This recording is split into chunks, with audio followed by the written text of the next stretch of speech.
Hi Sagittarius, welcome po sa ating channel at ito ay inyong monthly gabay tarot reading for your career and money ngayong July 2024. Please be reminded kung naka-resonate kayo, comment down.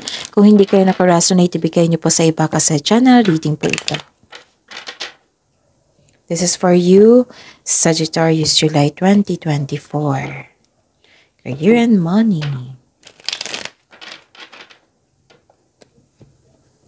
Gamitin ang reading na ito bilang gabay lamang. Please like, subscribe, and click bell button for notification para updated po kayo sa daily tarot reading natin. Maraming salamat po.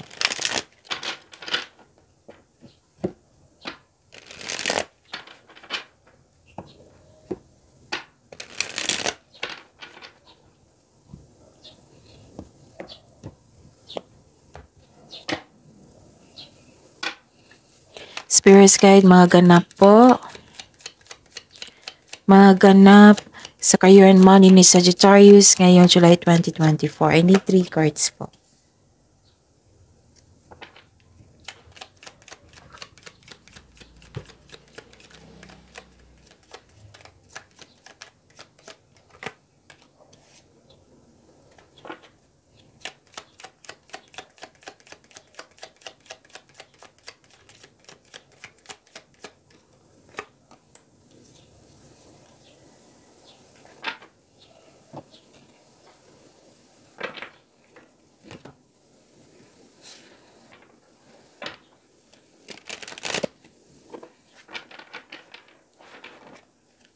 Spirit Guide, mga mensahe po.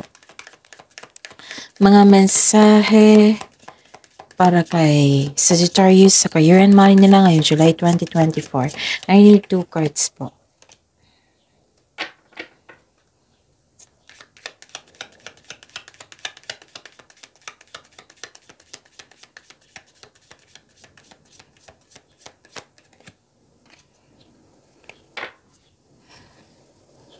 Okay. Sagittarius, may nakita ko ditong alagang-alaga mo ang kaperahan mo, ipon mo, ang inyong posisyon sa trabaho, ang inyong negosyo, ang inyong trabaho. Okay? May nakita ko ditong may araw na na-stress kayo, worried kayo kasi may naninira sa inyo dyan. Tapos may nag-downgrade kasi. Pwedeng ingatan nyo yung opportunity or pwedeng pera, o opportunity, chances, ingatan nyo kasi may nakita kong loss dito. Loss of connection, pwede, loss of money, pwedeng ninakaw, pwedeng nawala, kinuha, ganon. Pwedeng na-damage, okay? So, nag-cause ito ng stress sa inyo. Tapos, may maka-receive kayo ng unexpected message and magkakaroon ng movement agad, which is, I consider this as an opportunity na binigyan mo ng reaction at action. And ang mensahe po dito is flexibility. Adapt slowly by using versatility and compromise, adaptation, change, etc. Be flexible in your methods. And anong tawag dito? You will discover new talents that will lead to new opportunities. This is a gift from the universe. Use opportunities that arise. So, puro opportunities. So, be flexible. Maging handa po daw kayo, Sagittarius. Spirit Guide, career and money po ni Sagittarius ngayong July 2024. Energy po nila.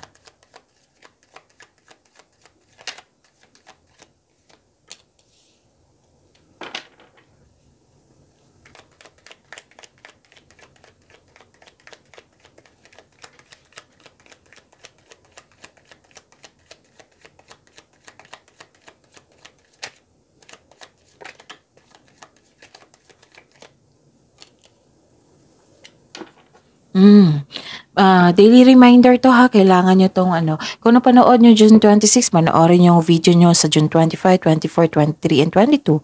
Kung may naulit po na mensahe dito, meaning kailangan nyo bigyan niya ng atensyon, solusyon, at aksyon. Nais ko ipaalam sa mga suki ko dito na Sagittarius. Meron na po tayong July 2024 monthly gabay tarot reading. So, PM nyo po ako for schedule. At sa mga bago dito na gusto magpa-personal reading, kung nakafocus man, pwede nakafocus sa career and money, nakafocus sa love reading or general.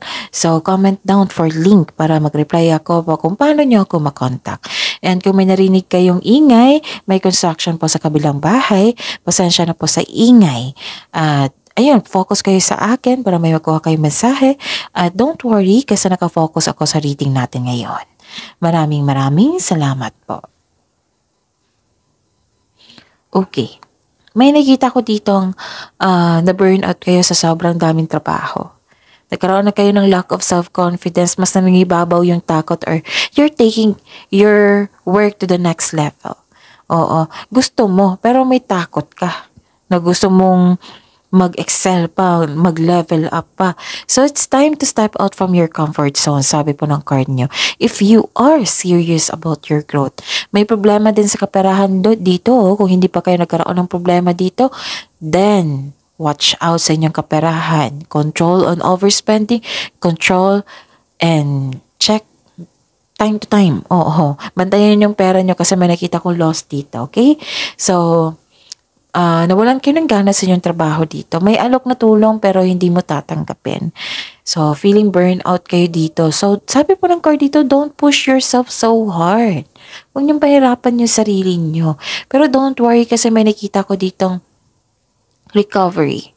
Yes, may nakita ko recovery yung nawala na yung stress nyo, di ba? Nagkaroon kayo ng stress, nawala yung stress nyo, na-handle nyo na, na-control nyo na, yung mga bad habits, nawala na, yung toxic na tao, nawala na, yung toxic environment, wala na, kasi you have your freedom, you chose freedom.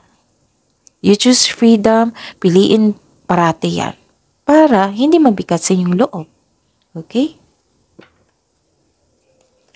Possible blessings po, Spirit Guides para po kay Sagittarius ngayong July 2024 para po sa career and money nila.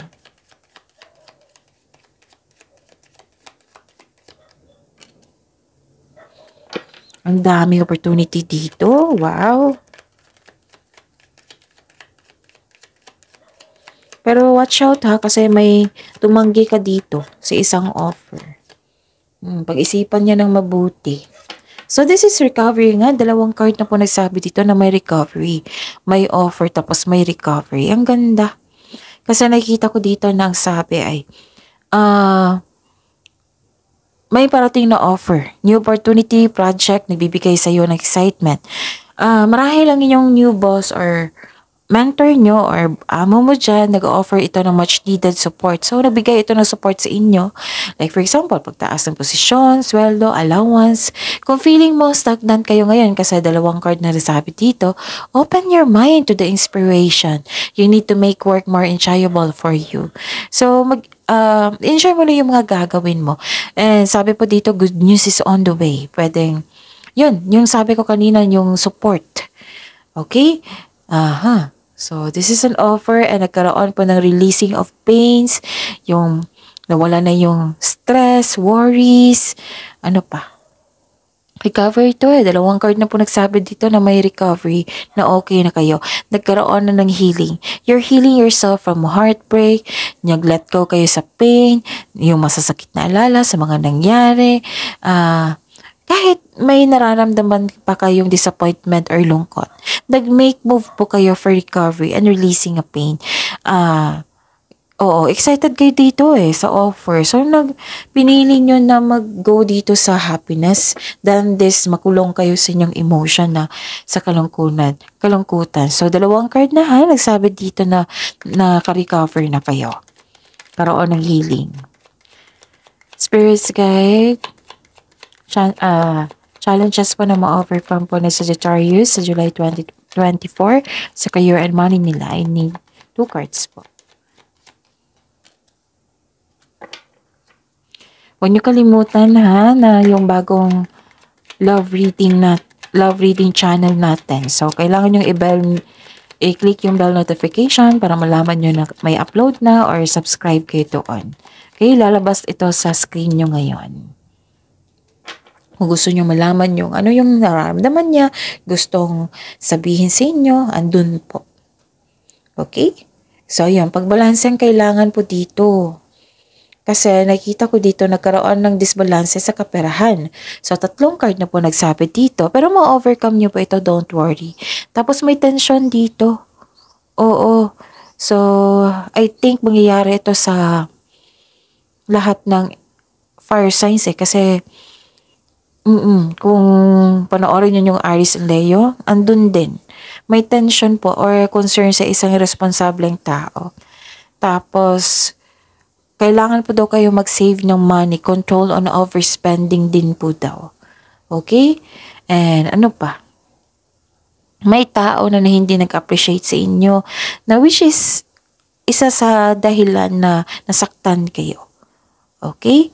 At saka, ano pa? May nakita rin ako delayed success dito. May success, yes. Pero nagkaroon ng delay. I know this is disappointing. Pero sabi po ng card dito na temporary lang po ito. So setback, maghintay, habaan ng pasensya. The delay is all part of the process. So stick sa inyong plano at continue to work diligently. You're almost there. Don't give up. Okay?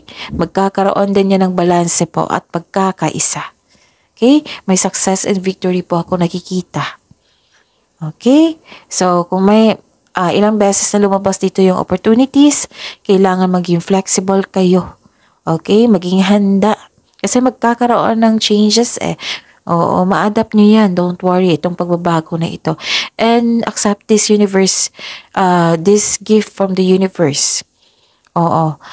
Ma-discover mo na yung mga hidden talents mo na you can put this hidden talent in